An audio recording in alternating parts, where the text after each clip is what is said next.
Quand la troisième alarme incendie retentit dans une station d'essai de réacteurs par une nuit glaciale de janvier, les pompiers se précipitent pour intervenir. L'idée d'une nouvelle fausse alerte est vite balayée. Au lieu de cela, une catastrophe nucléaire se déroule sous leurs yeux. À l'intérieur de la caserne de pompiers numéro 1 de la Station nationale d'essai de réacteurs de l'armée, dans l'Idaho, la sirène retentit à 21h01. Une fausse alerte a déjà été déclenchée 2 fois dans la chaufferie du bâtiment de soutien, qui abrite le réacteur nucléaire stationnaire de faible puissance. Dans un lieu de recherche nucléaire, chaque alarme requiert une attention particulière. Le signal sonore pousse les 6 pompiers à enfiler leurs vestes, monter dans le camion et se diriger vers le site. Nous sommes le 3 janvier 1961 et la nuit est glaciale. À leur arrivée, ils vérifièrent d'abord la salle des chaudières. À leur grande surprise, l'alarme dans la pièce est silencieuse. Elle vient d'ailleurs. Ils devraient en vérifier le bâtiment principal où loge l'équipe du réacteur. Là-bas, les pompiers trouvent une pièce chaude mais vide. Toutes les lumières sont allumées et 3 tasses de café fraîchement préparées fument encore sur la table. La salle de contrôle du réacteur est également vide. Seul un voyant rouge menaçant clignote sur le panneau, une alerte de forte radioactivité. Tout à coup, les pompiers comprennent ce qui se passe. L'alarme vient du bâtiment central où se trouve le réacteur nucléaire. Ce n'est certainement pas une fausse alerte. Les pompiers reprennent vite leurs esprits, sortent en courant du bâtiment et foncent vers le camion pour prendre leurs masques et leurs bouteilles d'air. Munis de tout cela, ils rejoignent le bâtiment principal et montent vers la zone du réacteur nucléaire, un grand cylindre sur 3 étages. En bas se trouve le réacteur, au-dessus la plateforme d'exploitation et les équipements de contrôle. Tout en haut se trouve le ventilateur d'aération. L'équipage du réacteur, composé de 3 hommes, travaille sur la plateforme où les pompiers espèrent les trouver. De l'extérieur, il n'y a aucune trace d'accident. Cependant, le détecteur de radiation portable s'affole lorsque les pompiers montent les escaliers. L'aiguille indique un maximum de 200 Röntgen par heure, alors que le bip se transforme en un bourdonnement continu. Pensant que le détecteur pourrait être défectueux, le chef adjoint Ken Dearden envoie l'un des pompiers chercher un autre détecteur dans le camion. Malheureusement, il n'y a rien qui cloche avec celui-ci. L'autre indique également le niveau de radiation le plus élevé. Sur la plateforme d'exploitation, les pompiers observent par la fenêtre de la porte pour comprendre la situation. L'air à l'intérieur est clair et le réacteur semble être à sa place. Mais à côté se trouvent les corps de 2 membres d'équipage, le spécialiste de l'armée Richard Leroy McKinley et John A. Burns, trempés et couverts de sang. Autour d'eux sont éparpillées des pierres et des débris métalliques. La situation nécessite une alerte générale. En 17 minutes, un physicien en radioprotection et le chef adjoint Moschberger sont entrés dans l'installation avec un détecteur à chambre d'ionisation à plus grande plage de mesure. En s'approchant de la plateforme d'exploitation, le détecteur a indiqué un niveau de radiation de 500 Röntgen par heure, ce qui dépasse la dose létale en cas d'exposition prolongée. À 22h30, le chef du service de radioprotection Ed Valerio et le superviseur des opérations du réacteur Paul Duckworth sont arrivés de la ville voisine d'Idaho Falls.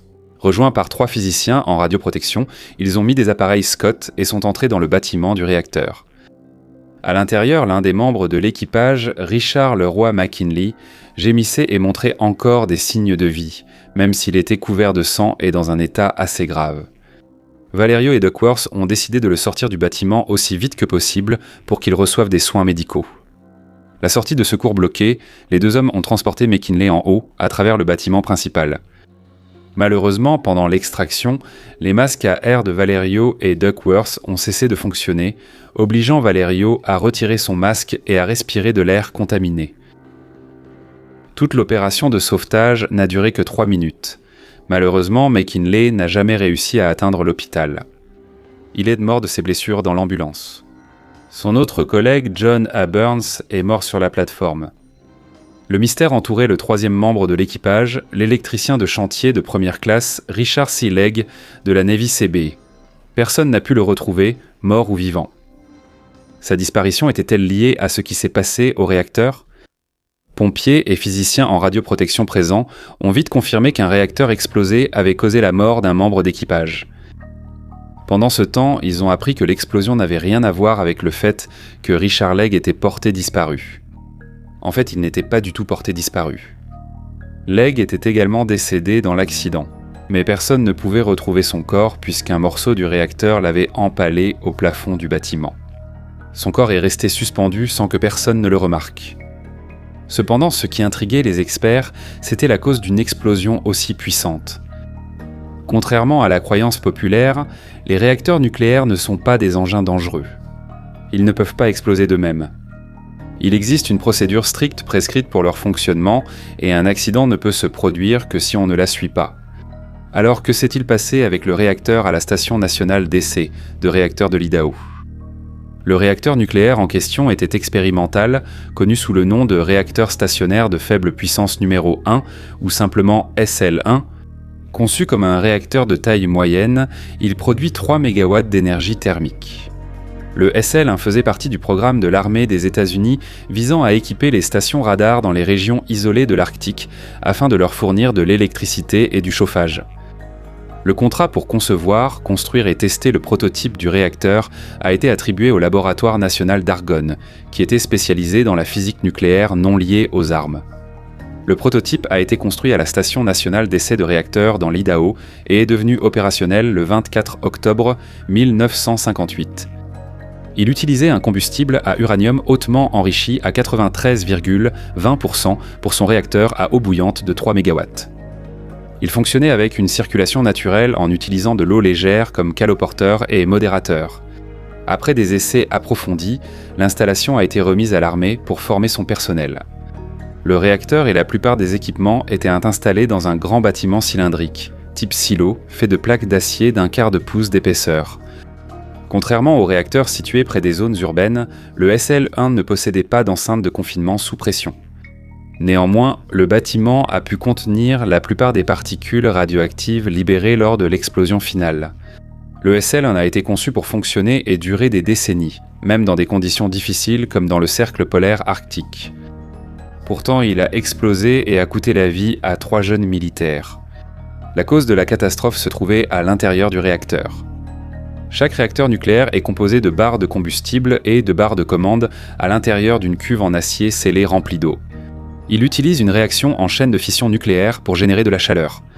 Une fois que la réaction devient auto-entretenue, le réacteur atteint ce qu'on appelle l'état critique.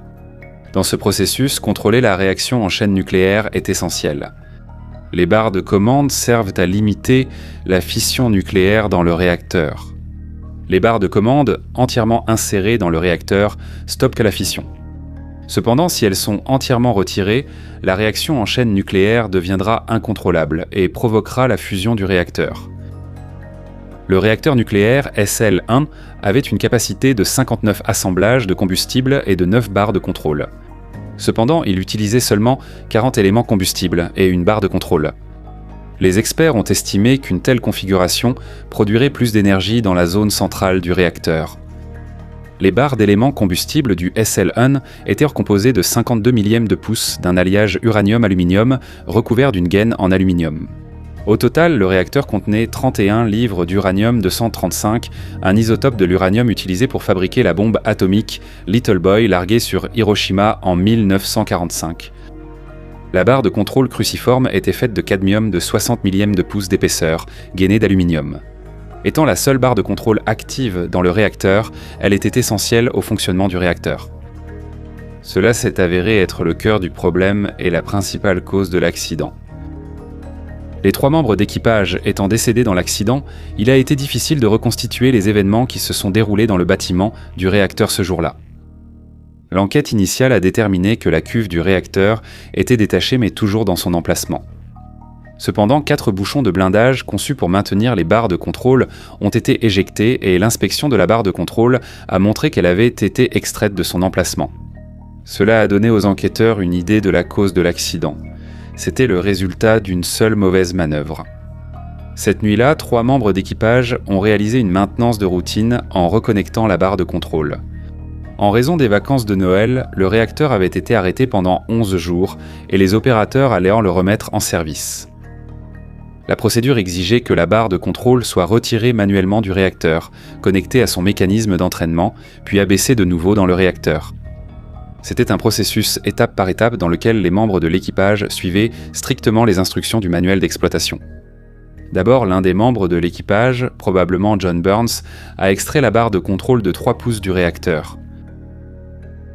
Ensuite, l'autre membre de l'équipage, probablement Richard Legge, a placé la pince en C sur la barre pour la maintenir pendant la fixation du mécanisme d'entraînement. Après avoir terminé le raccordement, Burns était censé soulever manuellement la barre de 2 pouces supplémentaire pour que Legge puisse retirer la pince en C et l'abaisser dans le réacteur. Cependant, au lieu de soulever la barre de 2 pouces, Burns l'a soulevée de 20 pouces. Un détail apparemment mineur, mais dans le cas d'un réacteur nucléaire, c'est celui qui a provoqué un terrible accident. Comme vous le savez, le rôle de la barre de contrôle dans le réacteur est de limiter le nombre de fissions nucléaires afin de ne pas provoquer une réaction en chaîne incontrôlée. Malheureusement, c'est précisément ce qui s'est produit lorsque la barre de contrôle a été retirée trop loin. La réaction nucléaire n'a pas pu être contenue, provoquant bien plus de fission que ce que le réacteur pouvait supporter. C'est ce que les scientifiques nucléaires appellent la criticité prompte. En seulement 4 millisecondes, le réacteur conçu pour produire 3 MW d'énergie a généré une puissance de 20 MW. L'emballement de puissance était si important que les assemblages de combustible ont fondu. Le combustible vaporisé a créé une forte pression dans la cuve du réacteur, poussant l'eau vers le haut. L'eau a frappé le toit de la cuve avec une pression de 10 000 livres par pouce carré, propulsant toute la cuve vers le haut sur une hauteur de 3 mètres en un tiers de seconde. L'eau a traversé les bouchons de protection, les projetant dans les airs à 90 km/h et coinçant Legge au plafond. L'eau et la vapeur contaminée se sont échappées de la cuve et ont aspergé toute la plateforme d'exploitation, tuant Burns et Legge. McKinley, qui se tenait à l'écart, a été grièvement blessé. Il est décédé sur le chemin de l'hôpital. La théorie a été confirmée par des traces d'éléments activés par les neutrons sur les vêtements et effets personnels de l'équipage. Une expérience avec des barres de contrôle factices a montré qu'un homme pouvait retirer une barre de contrôle sur 20 pouces en un seul geste.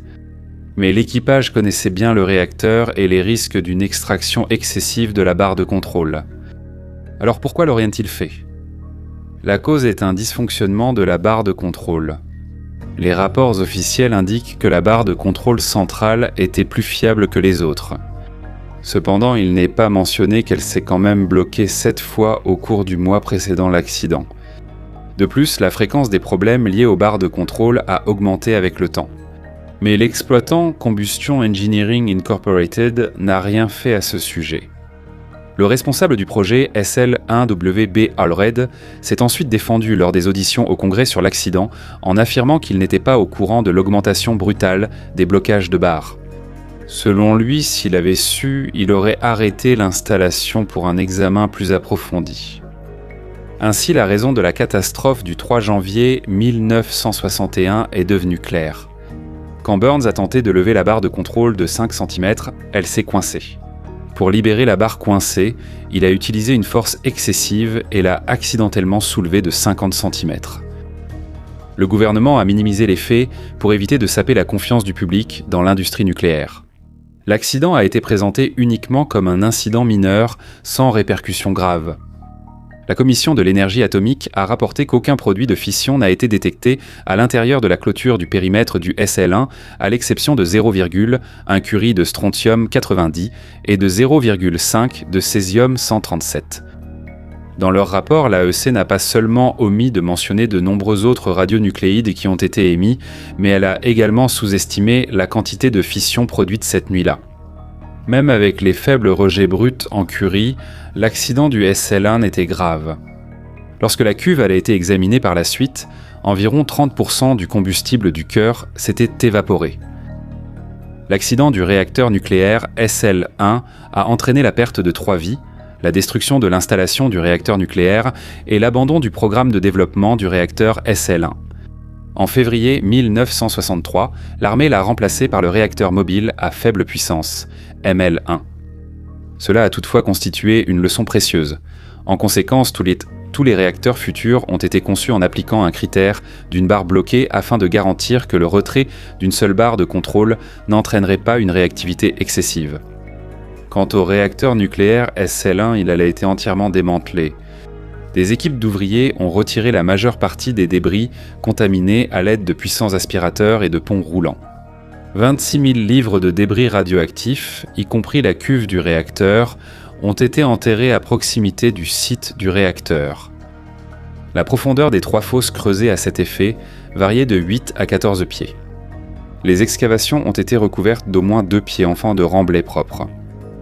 En septembre 1962, de petites buttes de terre ont été ajoutées au-dessus des fosses. En 2000, une couche d'enrochement a été ajoutée. Devant ce terrain d'inhumation incongru, entouré d'une clôture en fil de fer, se trouve une stèle encore plus étrange avertissant les passants non avertis du danger radioactif qui subsiste toujours sous terre. Regardez ensuite cet épisode si cette vidéo vous a intéressé. Merci de laisser un j'aime et de laisser un commentaire si vous souhaitez soutenir la chaîne.